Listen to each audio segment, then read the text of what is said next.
here to talk about team and the notion of team before mission, because the size and strength of your team will determine the size and strength and how big a mission you want to accomplish. And this is a picture of our London office. Every year around this time, we actually start preparing for a holiday party. I know it sounds counterintuitive.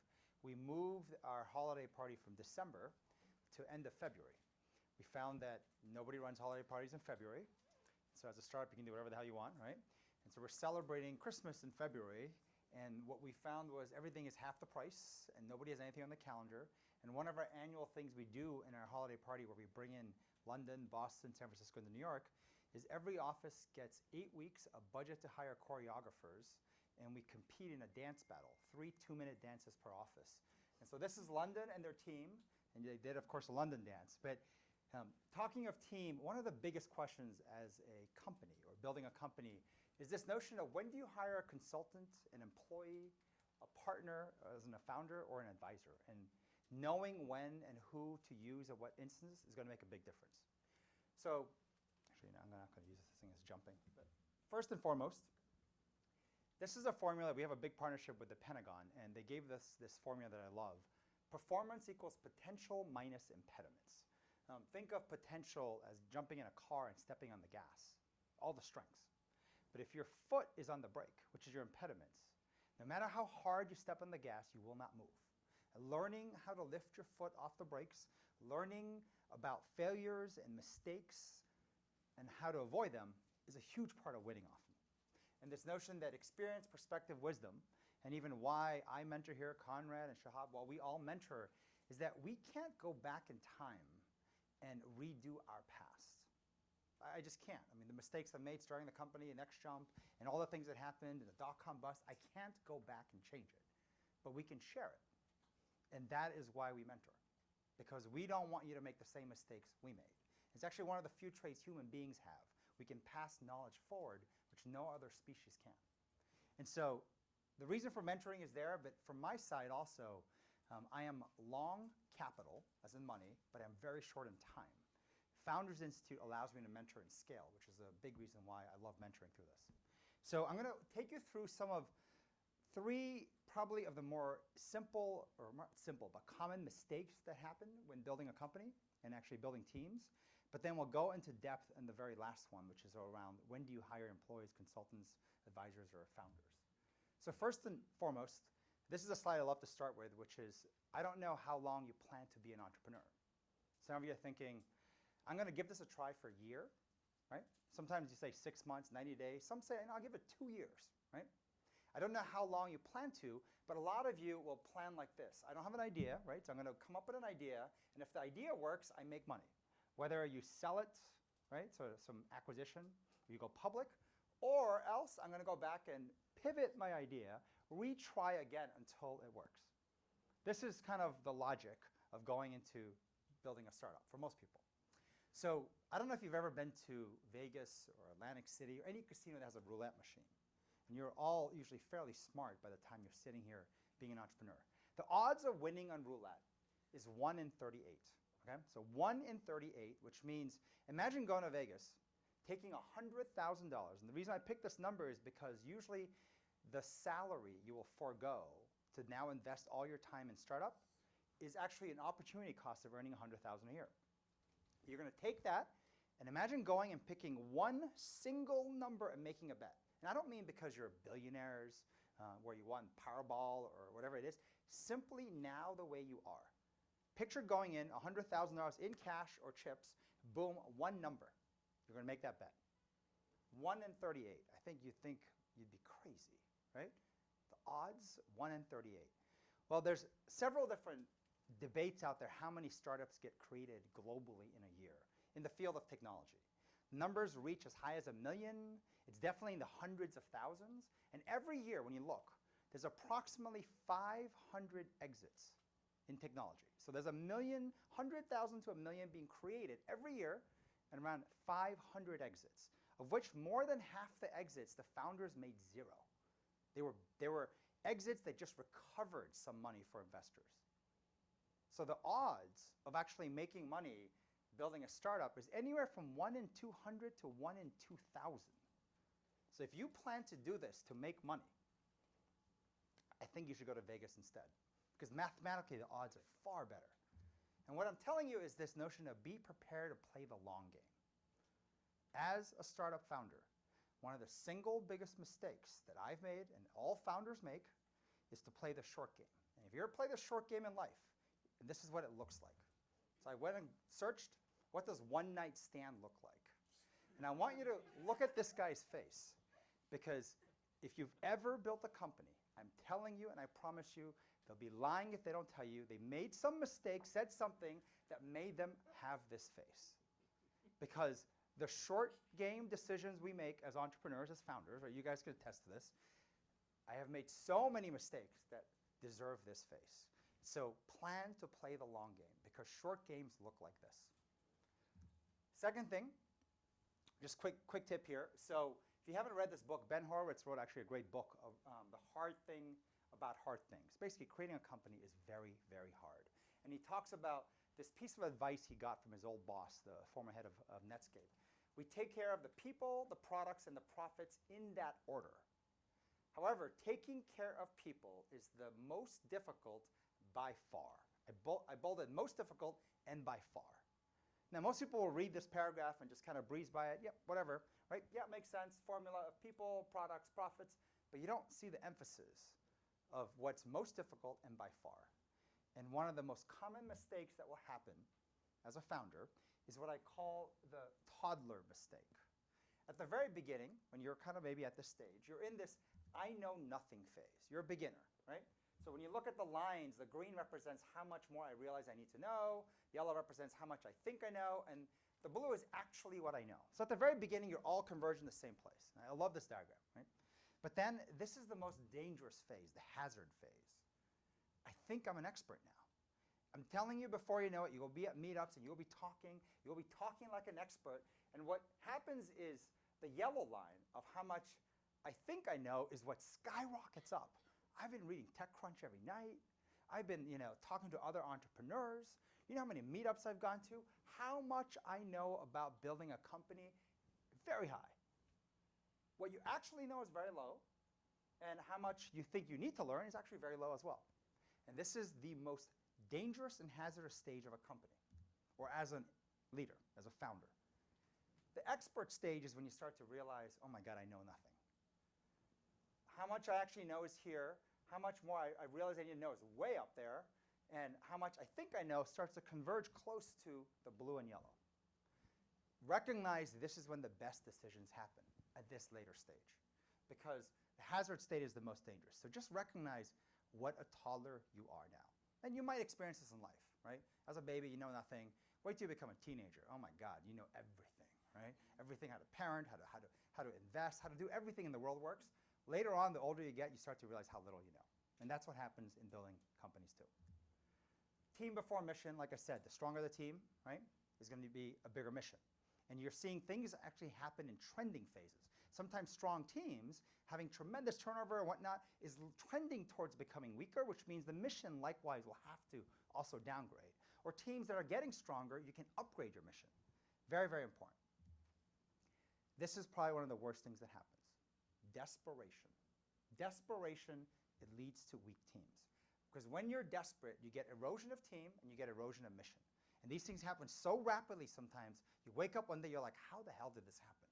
We had an amazing team and suddenly it's like, oh my God, falling apart. And how do you solve this? You have to always be recruiting.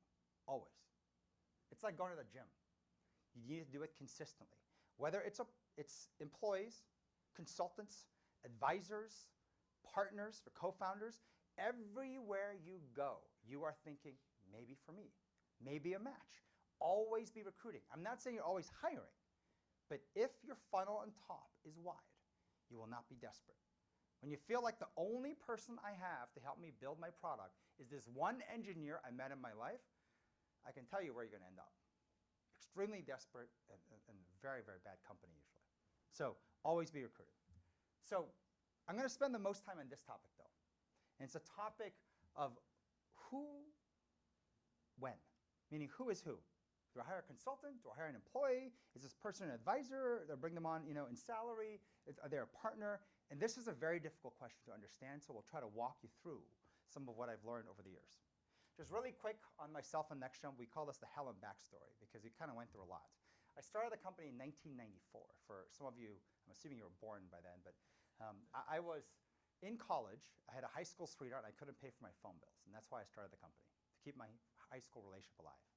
Company builds, and by 98, we started fundraising, and I won't go into all the details. If you want at the bar, I'll tell you the horror stories of how I raised money from two people I got introduced by my father.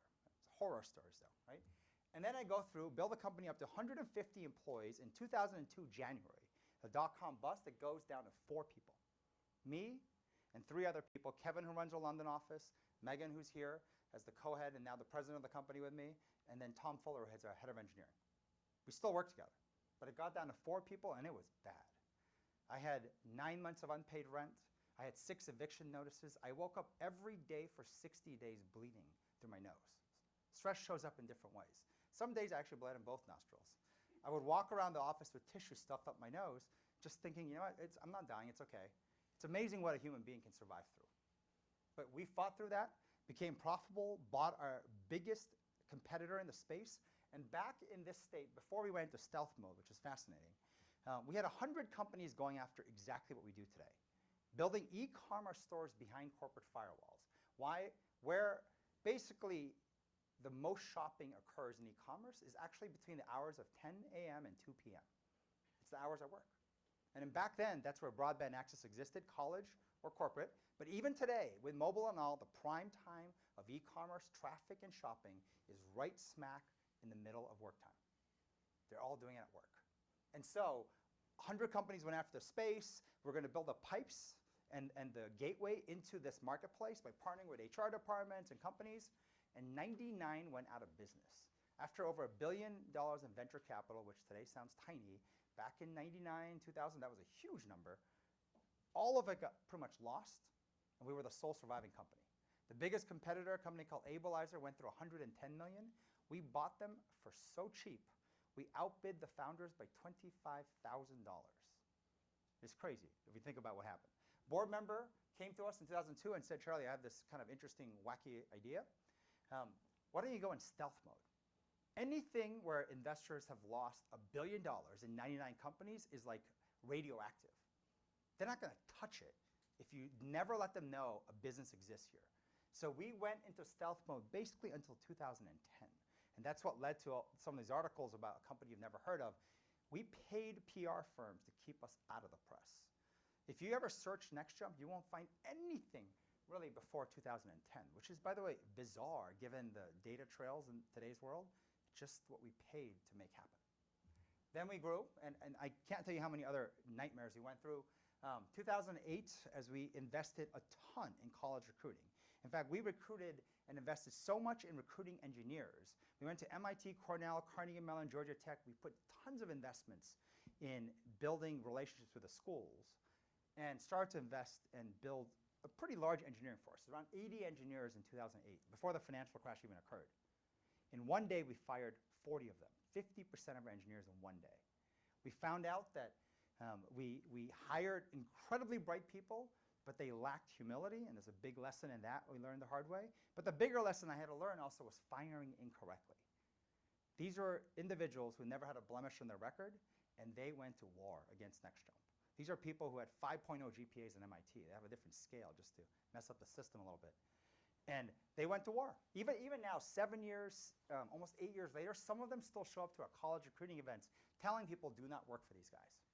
And I consider that actually my fault. As a young CEO, I did a lot of foolish things. And I regret the way I said goodbye. I tell people, when you fire now, I want you to picture having Thanksgiving dinner with them every single year for the rest of your life. Now go break up. Break up nicely. And so lessons learned there. I've had strategic partnerships go bad. I mean, very large partnerships. We had one with MasterCard, which was a $75 million 3-year deal with $100 million marketing spend on them. So $75 million pure revenue to us. And everything unraveled and went bad. We had executives extorting money. I mean, you name stuff, we've had it probably done 10 times over than most people. So a lot of lessons from this. Today we're close to 200 people, offices in New York, Boston, San Francisco, London. I raised money in a very interesting way. $45 million raised, 100 angels. There's no venture capital, no private equity, all individuals. So this is probably one of the larger rounds you'll see done with angels. I'm not even sure today it would be as easy and possible to do, but back in 99, 2000, if you're 24 and you're doing a tech startup, Jack Welch and anybody else who's CEO will meet with you. And so that's kind of what led to this possibility. We're actually doing something interesting this year. We're launching Next Jump Ventures. So we're looking at founders and other entities where we're going to start investing in some startups off our balance sheet. So probably angel rounds, maybe up to Series A, but $250,000 to $500,000 investments. And then we've got a slew of advisors, amazing individuals, guys like Simon Sinek, Brene Browns, and amazing people who are going to co-invest with us and mentor some of the startups we invest in. So I think one of the first founders companies we're adopting into our company, hopefully in a couple of weeks. Vinny, who created a company, is going to move in a few weeks. We're going to incubate him further out of here and then consider investing in him as well. So something kind of cool, hopefully, to further the ecosystem. And then we're going to also give them access to our engineering infrastructure. It's probably worth tens of millions of dollars. By this fall, the startups in our portfolio will get free recruiting off our entire infrastructure of engineer recruiting. I think last year we got around 10,000 engineers applying for 10 positions. So we get a lot of applicants after all the work we did. I won't go into all the aspects of the business because I spent so much less time on this, but Printbook went to a site called Corporate Perks. We did over $2 billion in e-commerce sales last year. The year before we did 1.6, the year before 700. It's growing very fast.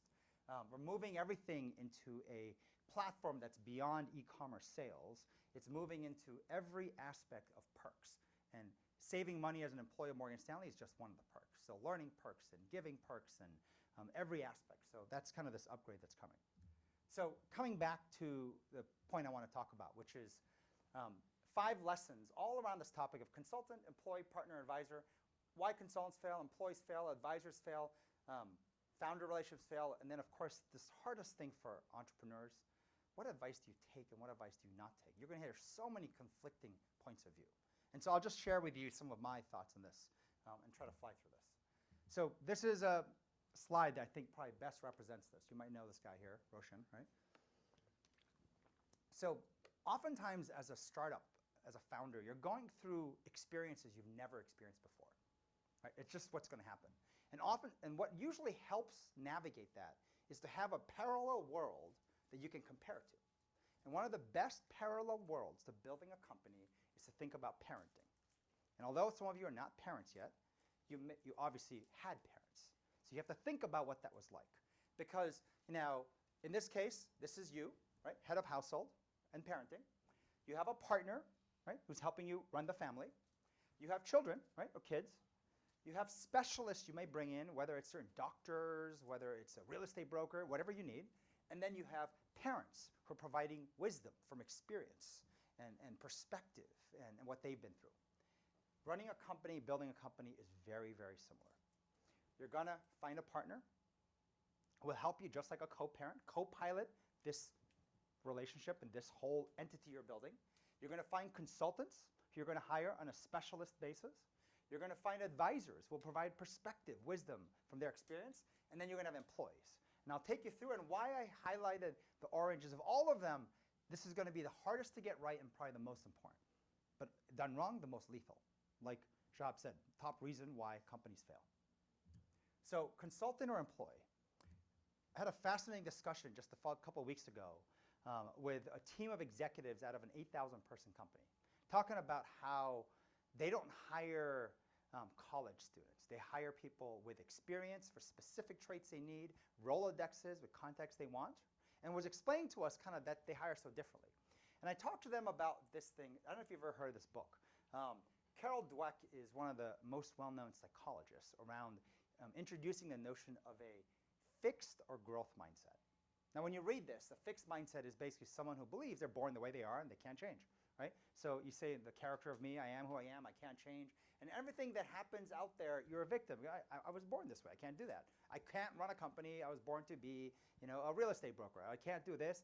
I can't give a business pitch because I was born as an engineer. Like that's the notion of a fixed mindset. A growth mindset is someone who believes life is about getting better all the time. Now, you read this and you're thinking, well, who would ever hire a fixed mindset person, right? You only want growth. It's not true. A consultant is a great fixed mindset hire. And the reason is this. You want to pay them fairly, their market rate.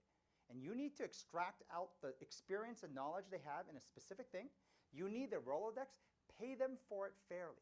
That is the transaction that exists with a consultant. But if you think they're going to grow their Rolodex, and expect that, if you think their experience will grow with you, you might be in for very, very rude awakenings. But an employee front, you have to expect growth. And you have to hire them and plan to develop them. And so when I think about employees, you want to hire not only the person you see today, you want to hire the future employee, their potential that they're going to grow to. And what's interesting when you recruit is that competence, technical skills, and I don't even coding, whether it's presentation or whatnot, is actually very easy, much easier for us to assess. And we do that usually as part of hiring practice. But there's something we don't assess a lot, which is what we found to be one of the most critical other halves of recruiting someone is humility. Now, humility is misunderstood as meekness, yes men, right? People who are quiet. I'm not talking about that. There's a general in the military who best defined humility as a person who is open-minded to the idea of others. If you ever watch sports teams, a star player who has no humility is detrimental to the entire team. It's all about them, right? It's crazy what happens. They say in the Blue Angels, one of the top military sort of Air Force groups, if you don't have humility, you die. Now, humility we found to be best screened through 3 traits, and of course the opposite, meaning grateful. Gratitude is a precursor to humility. Just ask them, what are you grateful for? It's amazing how people who weren't humble would talk about how grateful for how smart they are, how well-educated they are. They forget that someone sacrificed for them. They forget someone helped them get there. So it's all about how great they are, how great they look, how strong they are, how smart they are. You don't want that person if you want it as an employee. Responsible. Responsible is you go back in time and say, what went wrong? What happened there? Could you do it again? Responsible always points fingers at themselves. Victims always point outwardly. The market wasn't right. The investors were kind of difficult. The board members are bad. You blame everything else but yourself. What would you do differently? I would just avoid the situation. That's not the person you want. This last one's equally important. We call it investment in loss versus someone who knows it out or plays it safe in their comfort zone. If you ever watch athletes practice, the harder they push themselves, they fall. It's what they call investing in loss. There's a great book by a guy named Josh Waitzkin that talks about how he went from being a world chess champion to the world Tai Chi champion. It's like chess game and like martial arts. And he talks about his investment in loss, how I think for like 5 months straight, he gets his ass kicked to the point where paint was peeling off the walls. Investment in loss. And this is what makes people grow. So just quick aspects of thinking of consultant versus employee both have a role to play, just to know which is what. Advisor and mentors. Just really quick on advisor and mentors.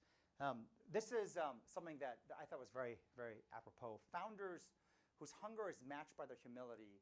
Leaders who are humble enough to admit they don't know everything, don't have all the answers, and do need tons of help and mentoring from others who have more experience, perspective, and wisdom. If you ever meet someone who doesn't have experience, they will fall apart at the point of stress. When your employees start quitting on the same day, all planned out in the dozens in front of you, if you don't have experience, you will flip out. You will not know what to do.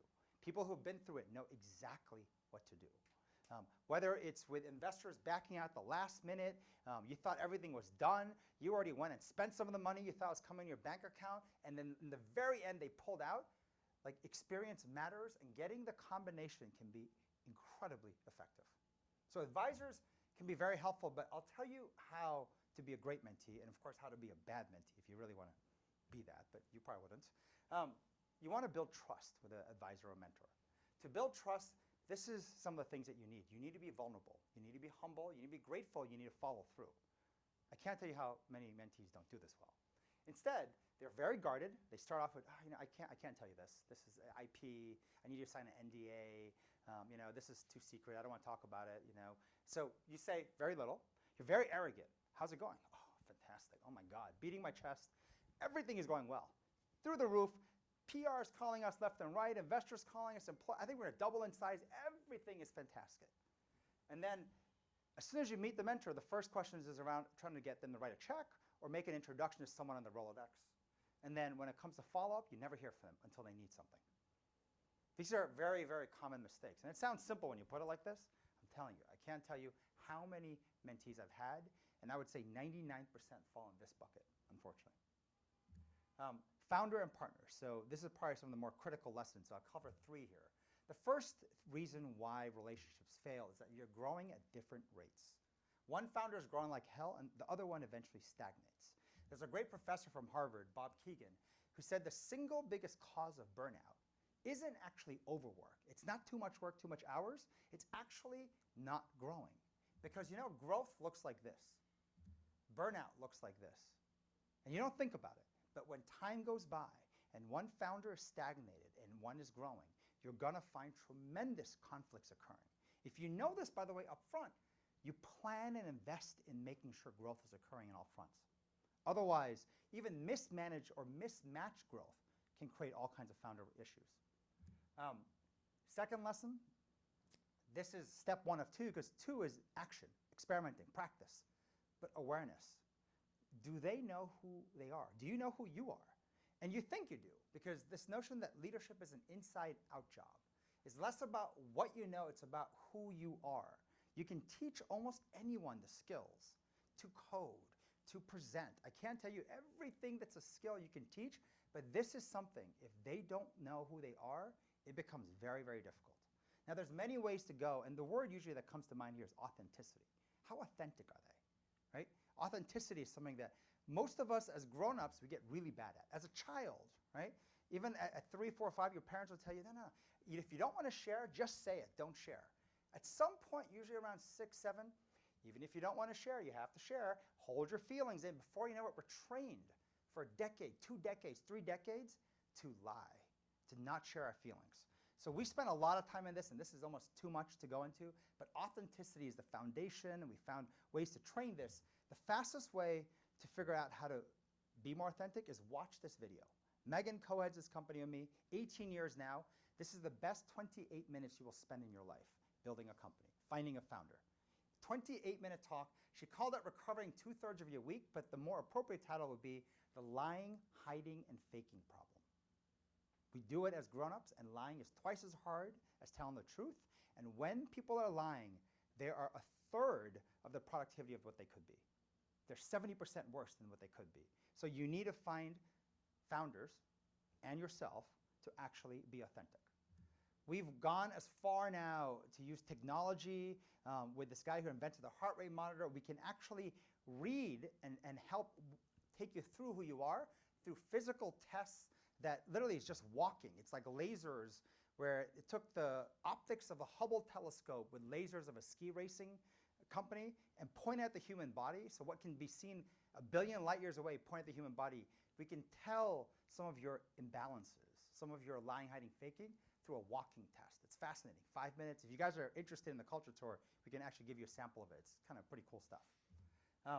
But of all the lessons, I would say this is probably one of the most important. Warren Buffett and Charlie Munger are probably some of the 2 best business people that ever existed. Right? I think most people would agree with this. And they have an annual report, an annual conference sharing all the lessons, life lessons. And this one recently I thought was one of the best. We've done a lot of stupid things, but they talked about how we've avoided a small subset of stupidity, and that subset is probably one of the most important things. And they talk about how success doesn't come from always doing so many things right. It also comes from avoiding the things that are terribly wrong. In my time building a company, seeing advisors, mentors, I can't tell you this last part, how many times I've seen this. The stories are endless of people who did a few things right and were massively successful, like massively successful.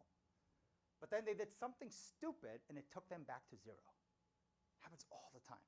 If you want to see where this shows up the most, go to a casino. You'll see players or even poker tables, massive stacks of chips. You're like, oh my God, they worked so hard, toiling for hours building it, and you come back literally after dinner, it's all gone. One stupid mistake. Charlie Munger and Warren Buffett do this very well for each other. This idea of yin and yang, understanding how people are bent 2 different ways. Some people are more aggressive, some people are more defensive. And you can find that person who is not you. I tweeted this thing which helps where it takes confidence to lead, but it takes humility to not screw it up. In the same way, the confident people are incredible problem solvers. But the humble people are great problem identifiers. If you can partner with someone who is your yin and yang, your chance of success is that much higher. I've now built this company, partnered initially with another confident person. And I can't tell you how we talk ourselves into the most disastrous stuff. We had this tour we were going to do around the country. I thought we should do it in the Northeast. He talked me into going nationwide. Like, why stop there? Let's go all out or nothing. It's amazing. We can talk ourselves into anything. That's what happens when you go confident to confident. When you go humble to humble, you know what happens? You do nothing. I'm worried about that. I'm worried about that. You're right. I could worry about that too. Let's just not do anything. Analysis paralysis. This combo is probably one of the most important things to find in the relationship. Toughest job, right? What advice do you take or not? A lot of times, this is what's most frustrating, getting advice. It looks like this, right? Something is so specific. Why does this happen when I push this button? You're like, oh my God. In the time we have, that's what you want to know? Or you get this very high level focus on growth. It's all about growth, right? It's all about profits. It's all about numbers, right? It's all about metrics. It's all about users, right? Neither one is helpful. So I found over the years 3 things that helped me get through this. One is I'm really curious about the origin of advice. Where did the advice come from? Was it learned in the trenches? Do they know it in their bones? Or do they read it, hear about it, or see it on a video? It's very different. A lot of people read something once and then talk about it as if they lived through it. And you'll see, as you just ask them about where they got this insight and feedback, before you know it, they're quoting everyone else has done everything, and I'm like, well, what have you done? And you dive in, and that's what matters. You want advice from people who have experience, not experience reading something or watching a video. The second thing I look at is, I do this 3-meeting rule. Now, once again, beggars can't be choosers. Sometimes you can't meet them 3 times. But if you meet someone 3 times, sometime apart, even 2 weeks apart, sometimes even months apart, it's amazing what you'll see, that all the value came out of the very first meeting. The second meeting, you're like, that sounds so similar. And the third meeting, like, that again? It's amazing how most advisors and mentors are like living off stored fat. It's the same advice over and over again. And that one meeting would have been good enough. You don't need to meet them again. But when they're growing, it's amazing. Every time one of our advisors is Tim O'Reilly, who most people know. Every time I meet him, my mind is blown. I'm like, oh my God. And he'll come, and the best ones are growing. I say, you know what I told you last time? Like you mean like 3 months ago? Throw it away. It's all wrong. I found something even better. There's growth. There's change occurring all the time. That's an amazing advisor and mentor. The other one is fairly straightforward. I call it the 51% rule. The 51% means they were right the majority of the time. 51%. Because God forbid you find an advisor or mentor who's 51% wrong. Majority of the time they're wrong.